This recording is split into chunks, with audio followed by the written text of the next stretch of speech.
जय श्री कृष्णा मेरे प्यारे सनातनी। मैं नीलेश जोशी, आपको सबको मेरा प्रणाम। मेरे पास आज एक जो सब्जेक्ट है आप लोग के सबके ध्यान में तो आया होगा, लेकिन नहीं आया होगा तो मैं आपके ध्यान में लेके आना चाहता हूँ। यूरोपियन पार्लियामेंट के अभी इलेक्शन अभी कंक्लूड हुए हैं। उसमें राइट विंगर जितने हैं, राइट विंगर जो नेशनलिस्ट लोग हैं उसको राइट विंगर बोलते हैं, बराबर है? उसका सबका बहुत भारी बहुमति से विजय हुआ है और इसमें लीडर है हमारी मेलोनी जी जो इटाली की प्राइम मिनिस्टर है। तो वो मोदी जी के क्वाइट क्लोज है और हमारे भारत के साथ वो रिश्ते अच्छे बनाना चाहती है। तो इनका इफेक्ट क्या आएगा? इनका इफेक्ट ये आएगा, ये जो राइट विंगर जीते हैं और इसके वजह से ये फ्रांस का जो हमारा फ्रेंड है, फ्रांस का राष्ट्रपति, उसकी हार हुई है तो उसने पार्लियामेंट डिसॉल्व करके स्नैप पोल यानी इमीडिएटली पोल करवाए। मेरे ख्याल से जून के एंड में उसके पोल्स है फ्रांस के भी। तो इसके बहुत मायने मायने रखते हैं वर्ल्ड इकोनॉमिक्स के ऊपर। क्या मायने रखेंगे? अभी यूरोपियन पार्लियामेंट में जो इमिग्रेशन लॉज है, mainly because of their immigration problems, जो खास करके मुस्लिम कंट्री में से जो लोग रेफ्यूजी बन के आए हैं, जो एसाइलम सीकर है और अफ्रीका से थ्रू द सी जिब्राल्टर के थ्रू आते हैं, स्पेन के थ्रू आते हैं, तो फ्रांस के थ्रू आते हैं, कहीं हजारों लोग आते हैं। तो उसकी वजह से उन लोगों का सोशल जो सिस्टम है उसमें बहुत डिस्टर्बेंस हुआ है।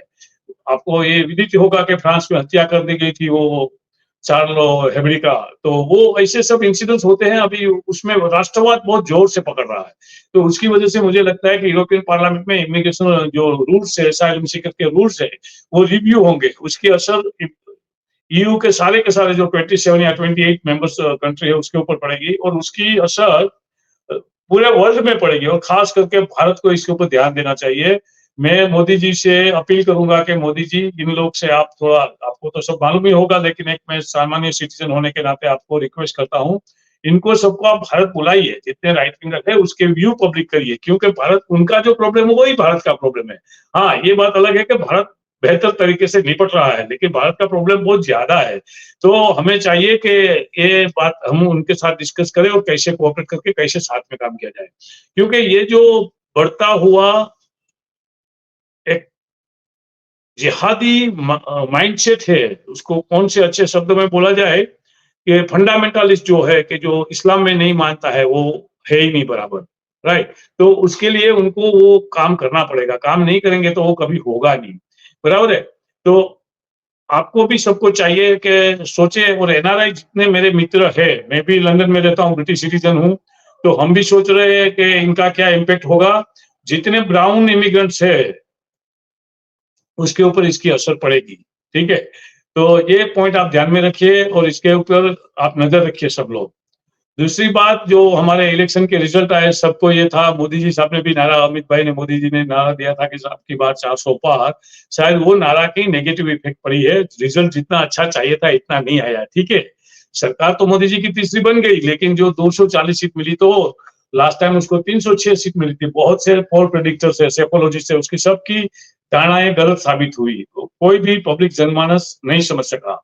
तो मेरा ये मानना है कि इसमें 3-4 फैक्टर काम कर गए। एक तो जो जोर्ज सोरोस ने ओपन अपना पैसा डाल के एक नैरेटिव क्रिएट करने का कोशिश किया था, लोगों को बहुत पैसे दिए, तो जो जितने ओपोजिशन वाले हैं, जोर्ज सोरोस के पैसे से वो लोग ने जितना हो सके इतना नैरेटिव फैलाया। दूसरा, कुछ कुछ बयान किसके किसके आ गए, हम किसी की चर्चा में नहीं पड़ेंगे। अभी हम लोग को, हिंदू लोग को चाहिए एकत्रित होकर रहे, एक दूसरे की टीका नहीं करे। ये टाइम लड़ने का नहीं है, ये वैसे ही हम गुलाम हुए हैं ना, एक दूसरे की टीका करते करते साथ में बैठ नहीं सकते, ईगो प्रॉब्लम वगैरह हो जाए, एक दूसरे से दुश्मनी कर लेते हैं, फिर उसमें हम कमजोर होते हैं। तो ये टाइम नहीं है कि हम नड्डा जी की मिस्टेक निकाले, अमित भाई की मिस्टेक निकाले, मोदी जी की मिस्टेक निकाले, योगी जी को ये बोले, फला को ये बोले, ढिकना को ये बोले, नहीं। ये रिट्रोस्पेक्ट जो होता है, हमारे हिंदू लोग को ये अपना साउल सर्चिंग करना चाहिए मेरे ख्याल से। मुसलमानों का एक ही ध्येय था कि मोदी को रोकना है, मोदी को हराना है, बस। सामने कौन सा भी पार्टी है, कौन सा भी कैंडिडेट है, वो कुछ भी नहीं देखते थे। मोदी को कौन हराएगा उसको मत दो, वो लोग ने भर भर के मत दिया, उसकी इफेक्ट आपको अभी नजर आई। और यूपी में योगी जी का इतना अच्छा शासन, इसके बावजूद भी इतनी कम सीटों में बीजेपी निपट गई है, वो दुख की बात है। लेकिन क्या करें, किसी का कसूर नहीं निकाल सकते, हम खाली हमारा ही कसूर निकालेंगे, लेकिन एक दूसरे के ऊपर ब्लेम नहीं करेंगे। मैं, जो मेरा कसूर है कि मैं कितने लोगों को वोट बूथ पे लेके गया, कितनों को वोट करवाया, वो मुझे खुद को पूछना चाहिए। तो मैं आप सब लोगों को रिक्वेस्ट करूंगा कि आप लोग भी ये फिंगर पॉइंटिंग मत करिए। देखो ना, परफॉर्मेंस साउथ में तो कितना अच्छा रहा है। हाँ, अजय लाज बची हम सब लोग की, मोदी जी की, बीजेपी की, एनडीए की, बिकॉज ऑफ द साउथ। अगर साउथ में इतना अच्छा परफॉर्मेंस नहीं होता तो शायद ये दफा सरकार नहीं बनती, और फिर बाद में 2004 से 2014 का जो 10 साल का अंधार काल था भारत के इतिहास में सबसे शर्मजनक पीरियड, वो वापिस आ जाता और आप और हम उसके भोग बनते। और सबसे पहले तो ये लोग क्या करते हैं, मोदी जी के ऊपर एसआईटी बिठाई थी जब गुजरात में मोदी जी प्राइम मिनिस्टर थे, उसका कोई कसूर नहीं था, फिर भी सोनिया गांधी, चिदम्बरम, वो सब लोग ने मिलके फिर वो भगवा आतंकवाद की थ्योरी बनाई थी। ये सब होते, और ये होते तो उसका भोग आप ही बनते।